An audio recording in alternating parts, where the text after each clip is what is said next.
नमस्कार शेतकरी मित्रांनो. तर आता आपण काडीच्या बऱ्याच आपल्या एरियामध्ये शेवटच्या टॉपिकला आलो. तर शेवटच्या टॉपिक घेताना काळजी काय घ्यायची, तर शेवटच्या टॉपिक म्हणण्यापेक्षा आता यावर्षी पाऊस काळ झाल्यामुळं आपण तणनाशक यावर्षी 15 जूनच्या आसपासच चालू केली आणि त्याच्यामुळं आपल्याला पुढची कुठली काळजी घ्यावी लागते. तर तणनाशक मारल्यानंतर आता पहिलं राऊंडअप मारलं तर 10-15 दिवस ती तण वळायला लागायचं, परंतु आता जी कॉन्टॅक्टमध्ये तणनाशक आलेली, जसं शिपवर मारल्यावर आपण तिसऱ्या दिवशी ग्रामोसारखं तणनाशक मारलं, दुसऱ्या दिवशी तण जळतं आणि त्याचा परिणाम द्राक्षावर काय होतो. तर तणनाशक मारल्यानंतर पिकासाठी पिकाच्या मुळाची किंवा द्राक्षाच्या मुळाची किंवा फळबागेच्या मुळाची स्पर्धा कमी होते, परंतु दुसरी एक गोष्ट त्याच्यापासून नवीन तयार होते आपल्यासाठी, ती विचारात घेणं गरजेचं आहे. कारण तणनाशक मारलं की दुसऱ्या दिवशी जी तण जळतं त्या तणावर जी तुडतुडं किड मावा किंवा जी थ्रिप्स आहे सगळं अनेक प्रकारचं, ती थ्रिप्स जास्त आहे.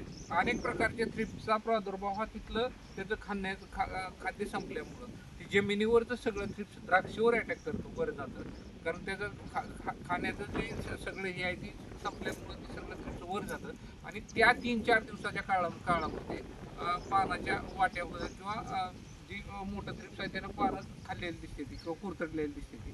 त्याच्यामुळे ज्या वेळेस तुम्ही तणनाशक मारता, आता जी कॉन्टॅक्टमध्ये जी तणनाशक आली ती द्राक्षामध्ये फार चांगली गोष्ट आहे, परंतु ती मारताना तुम्ही आदल्या दिवशी किंवा दुसऱ्या दिवशी तुम्ही वर थ्रिप्सच्या कुठल्याही चांगल्या औषधी स्प्रे देणं गरजेचं आहे, नाही तर पानं तुम्हाला 3 दिवसामध्ये खराब झालेली दिसते.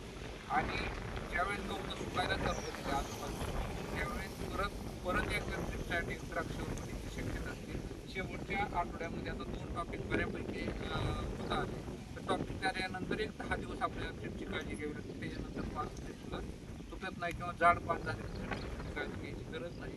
एक शेवटचा तणनाशकासोबत एखादा कीटकनाशकाचा हात घ्या आणि आपली बाग सुरक्षित ठेवू. आणि पुढील आठवड्यामध्ये 10-12 दिवसात आपण मुरसूदाकडे जायचं आहे. तर चुना मुरसूद कॉपरचा वापर करत असताना किमान 10-15% काडी खालून पांढरे पडलेले असावी किंवा तपकिरी कलरची झाली असावी.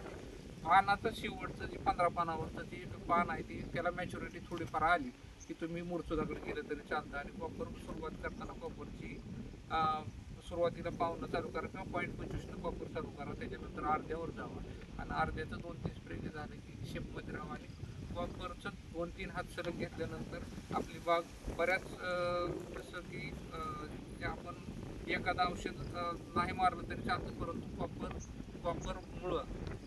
कॉपर मारलं म्हणून निमंत राहायचं नाही. कॉपरनं भुरी आणि पाणथळ करपा याची तुम्हाला कॉपर मारलं तरी पण काळजी घ्यावी लागणार आहे. त्याच्यासाठी तुम्ही सेपरेट स्प्रे 10-15 दिवसाला एखादा स्प्रे वेगळा बोरी रोगासाठी. पण आता टॉपिक झाल्यानंतर बोरीचा प्रादुर्भाव पण वाढण्याची शक्यता आहे. त्यामुळं आंतरप्रवाह एखाद्या बुरशीनाशकाचा हात तुम्ही त्याला मायक्रो टाकला किंवा हॅकर कोणातून आहे आणि पेन कोणातून आहे, अनेक कंटेंट आहे. त्याच्यामधला जो तुमच्या एरियामध्ये जो वापरला जातो तो कंटेंट वापरून बोरी रोगाची पण काळजी घेणं आता इथून पुढच्या काळामध्ये गरजेचं राहील.